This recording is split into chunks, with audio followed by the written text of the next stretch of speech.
Bom dia, domingo, dia 5 de julho de 2026. Hoje tem Jogo do Brasil.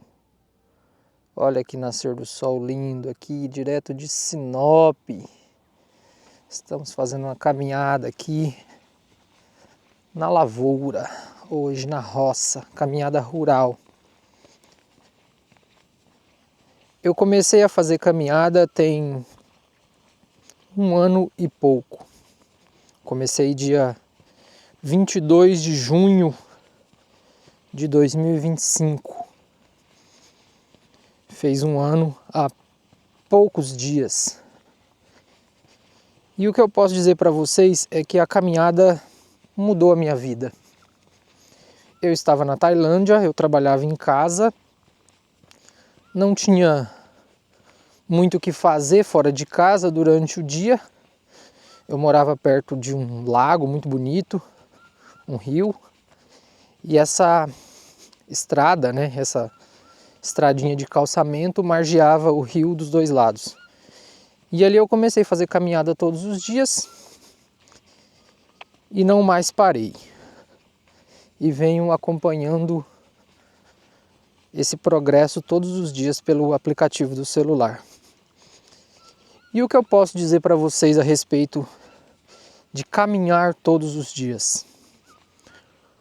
O caminhar é algo que faz a gente refletir, faz a gente pensar na vida, pensar nos desafios, pensar naquilo que é importante, naquilo que faz o nosso coração bater mais forte.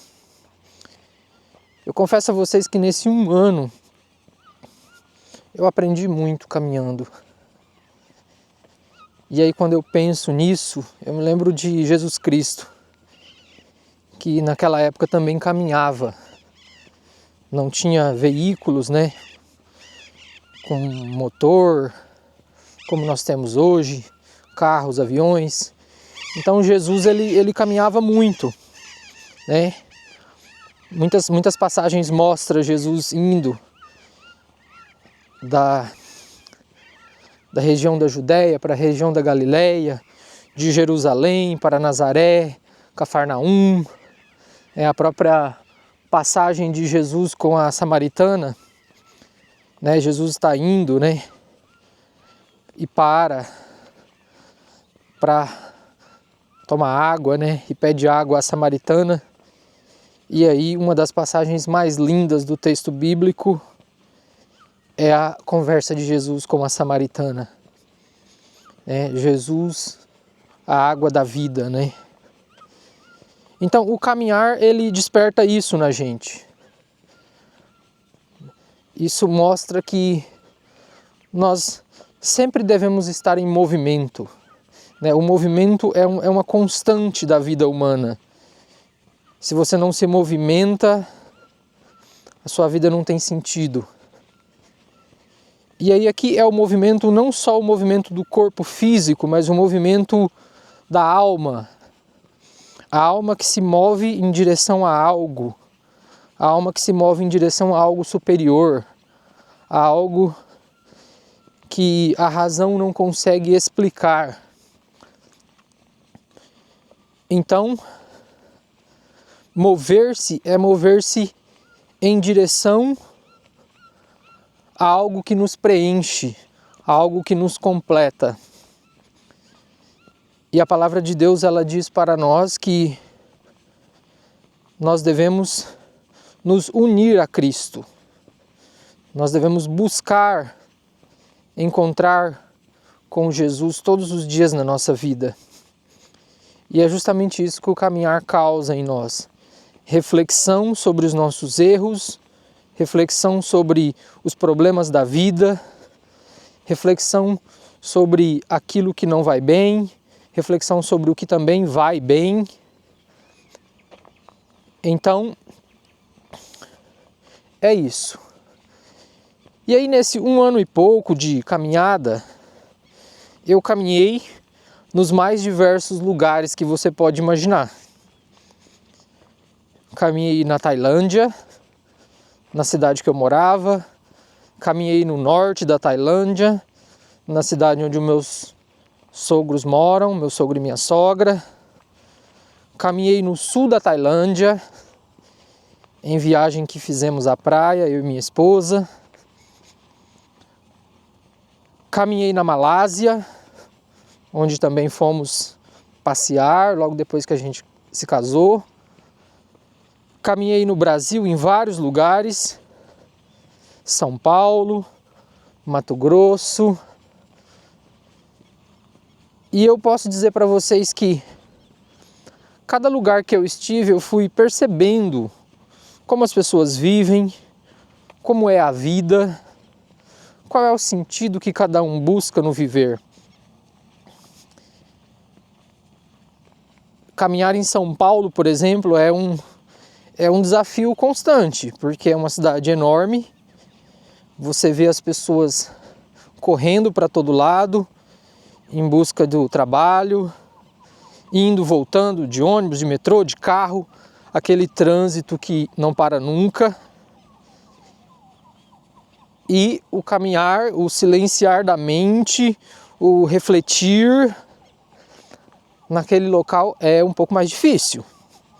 É diferente, por exemplo, de você caminhar aqui no interior do Mato Grosso, Sinop. Olha que paisagem linda. Você vê lá no fundo a floresta dos dois lados. Você vê aqui uma lavoura de milho que acabou de ser colhida. O sol nascendo logo aqui atrás. Você percebe que a vida ela está realmente começando.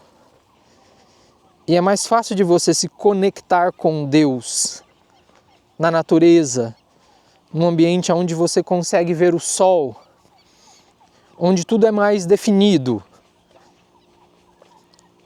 onde o verde é a cor predominante. E aí quando você vai para uma cidade grande como São Paulo, ou como Bangkok, onde eu estive várias vezes, você só vê prédios, concreto, rodovias, carros, metrô, barulho, motos, o tempo todo. É mais difícil de você silenciar. Talvez seja por isso que a maioria das pessoas em São Paulo, eles usam fone de ouvido. Qualquer pessoa que você encontra no metrô, no ônibus, ou até mesmo andando pelas ruas, elas estão com fone de ouvido. Porque elas ou estão ouvindo uma música, ou estão ouvindo um audiolivro, ou talvez uma oração, para tentar fugir daquele barulho constante, o tempo todo. E aí eu fico refletindo nisso porque muitas vezes a gente quer ouvir a voz de Deus, né? A gente quer que Deus fale com a gente quer que Deus nos dê as respostas, mas Deus, ele se manifesta muitas vezes no silêncio. Né? A palavra de Deus fala, né, que Deus foi encontrado na brisa suave, que virou até uma música, né? Brisa leve, doce espírito. Então Deus, ele se manifesta para nós nas pequenas coisas, no silêncio, nos pequenos momentos do dia a dia, naquelas pequeninas coisas, né? Jesus, ele diz: vinde a mim os pequeninos, se referindo às crianças.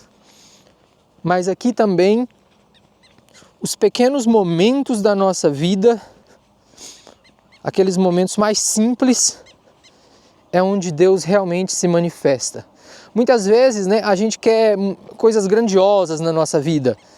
A gente quer ganhar muito dinheiro, a gente quer comprar uma casa maravilhosa, morar num local bonito, ter um carro do ano, né, construir várias coisas, ter posses, ter bens. E aí, às vezes, a gente consegue tudo isso, e aí chega num ponto, né, numa altura da vida, que parece que a vida não faz mais sentido. Né? Eu já vi isso acontecer com muitas pessoas. As pessoas têm de tudo, mas ao mesmo tempo não têm nada.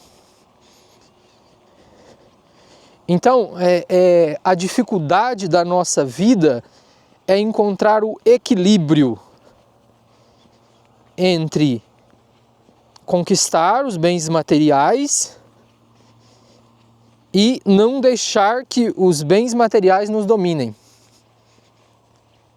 Ou seja, eu seguir o caminho de Deus e não me perder nesse caminho.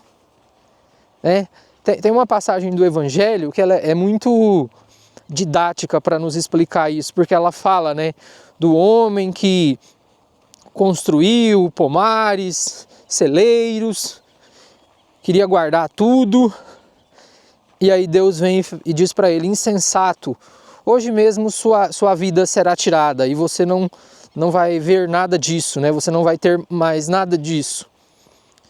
Então, essa passagem do Evangelho, ela mostra para nós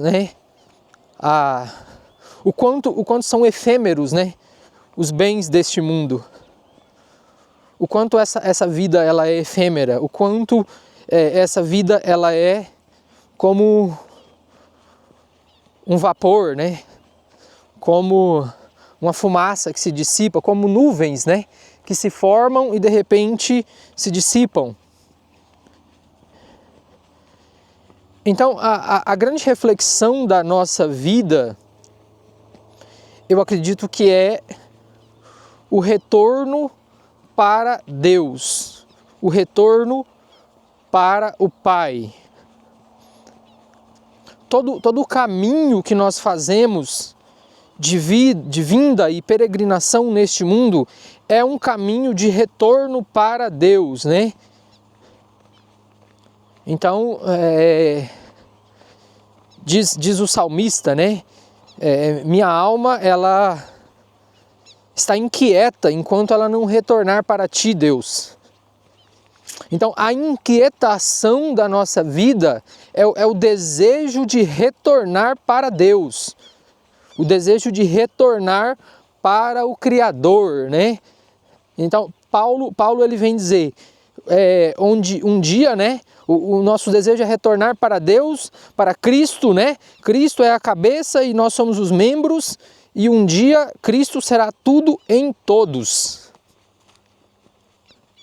Então, o objetivo da nossa vida é se unir a Cristo, E aí, quando eu digo aqui unir-se a Cristo, é unir-se a Cristo também nas dores de Cristo. Jesus, quando ele padeceu na cruz, ele entrega ao Pai o seu Espírito, e aí a cruz ela significa os pecados da humanidade que são carregados, Então, Jesus ele desce à mansão dos mortos, ele restaura a vida e ele salva do pecado e da morte todos aqueles que vieram antes dele e também aqueles que virão após ele. Por isso Jesus diz: vinde após mim, e eu farei de vós pescadores de homens. Então, a palavra de Deus, ela nos norteia a buscar a Cristo todos os dias. Ela nos norteia a seguir Jesus em toda e qualquer circunstância. Pois veja, muitas vezes a gente quer seguir Jesus, mas a gente quer seguir Jesus de um jeito light, de um jeito que é o jeito que nós queremos. Ou seja, como eu ouvi o padre falando, numa missa que eu fui essa semana lá na capela da PUC, antes de vir para Sinop, lá em São Paulo. O padre dizia que muitas vezes nós queremos que Jesus se amolde ao nosso desejo, E não, na verdade somos nós que precisamos nos moldar a Cristo, porque Ele é o verdadeiro exemplo a ser seguido. porque ele não experimentou a corrupção e o pecado. Então, nascido da Virgem Maria, Jesus vem ao mundo, experimenta os sofrimentos, as mazelas, as dores da humanidade. Jesus, ele se compadece da humanidade. Não é uma nem duas vezes que o Evangelho fala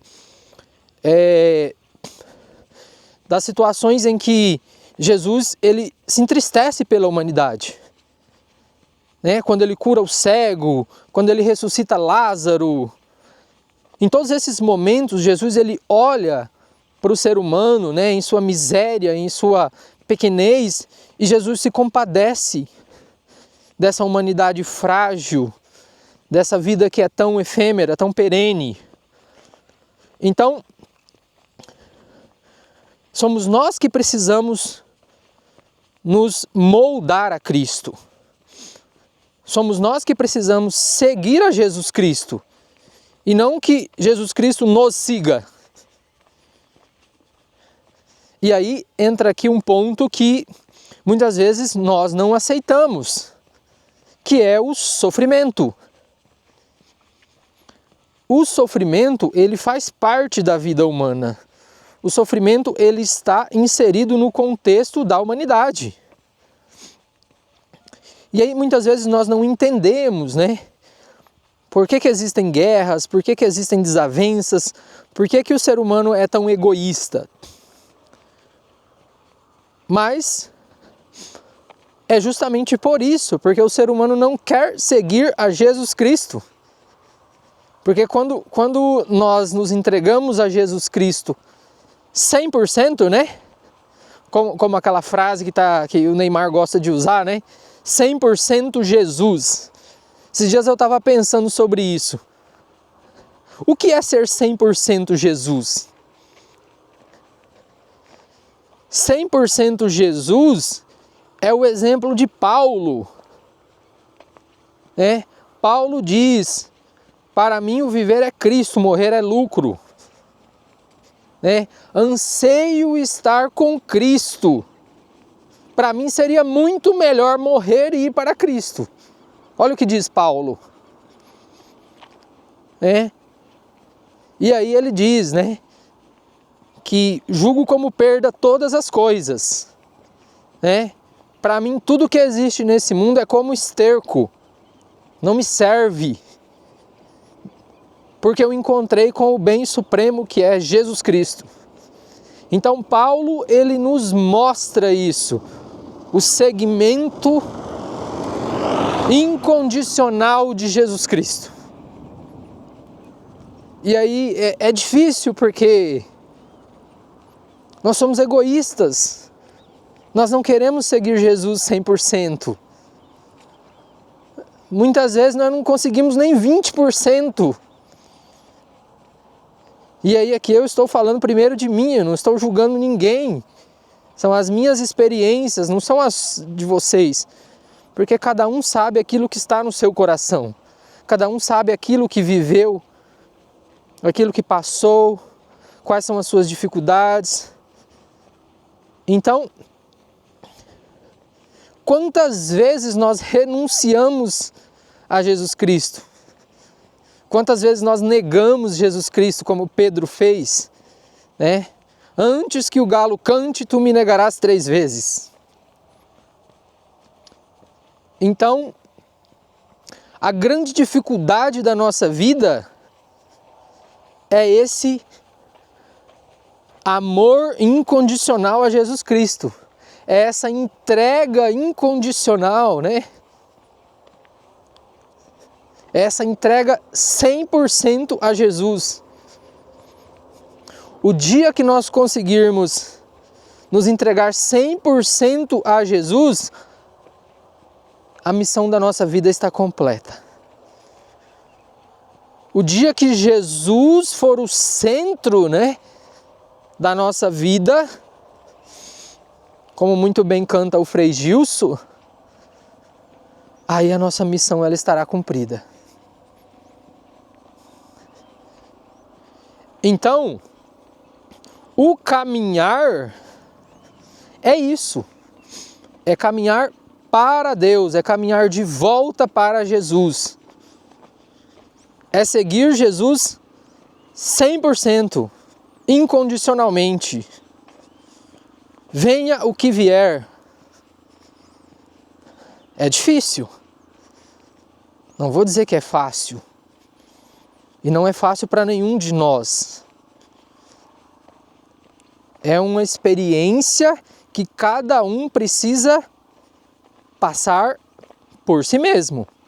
É claro que aqui os irmãos ajudam, a comunidade ajuda, as orações que fazemos em conjunto, a congregação da fé nas igrejas, tudo isso ajuda. Tudo isso nos fortalece. Mas, ao final, é cada um com a sua vida, cada um com as suas experiências, cada um com os seus pecados. Não tem como eu transferir a responsabilidade para outro. Então, o seguimento de Jesus, ele passa por tudo isso. A entrega incondicional da nossa vida. A entrega incondicional de tudo que sou e tudo que tenho. No Evangelho de há poucos dias, eu ouvia também Jesus dizendo, os discípulos querendo ir enterrar familiares, parentes. E aí Jesus diz, deixe que os mortos enterrem os seus mortos. O que Jesus está dizendo aqui para nós? Que o mais importante não é essa vida aqui terrena. Essa vida aqui vai passar. Essa vida aqui tem dia para acabar. Já está escrito. O importante é a vida plena em Deus. O importante é a vida eterna. É estar com Jesus, É a passagem, de Maria e Marta. Marta, Marta, tu te preocupas com coisas que não faz sentido. Maria escolheu a melhor parte. Estar com Jesus, estar com o Mestre. Estar aos pés do Mestre, aos pés da cruz. Essa é a verdadeira vocação da nossa vida. Sem isso, a nossa vida não tem sentido. Você pode até dizer, eu sou feliz, eu tenho tudo. Sim, mas um dia isso irá passar, um dia isso irá acabar. O que permanece para sempre é Deus e o amor de Jesus Cristo pela humanidade. É isso que permanece. Então, é isso que o nosso coração deve buscar todos os dias. Apenas uma breve reflexão neste domingo, 5 de julho de 2026. Hoje tem jogo do Brasil. Então que Deus possa abençoar a vida de cada um de nós. Que Deus possa iluminar a vida de cada um de nós. E que nós possamos a cada dia seguir Jesus. Pedir para Jesus essa força para segui-lo 100%. Jesus, dai-me força para seguir-te. Então, que a nossa vida ela esteja ancorada em Cristo, que ela esteja fixada em Cristo. Ave Maria, cheia de graça, o Senhor é convosco, bendita sois vós entre as mulheres, e bendito é o fruto do vosso ventre, Jesus. Santa Maria, Mãe de Deus, rogai por nós, pecadores, agora e na hora de nossa morte. Amém. Louvado seja nosso Senhor Jesus Cristo, para sempre seja louvado.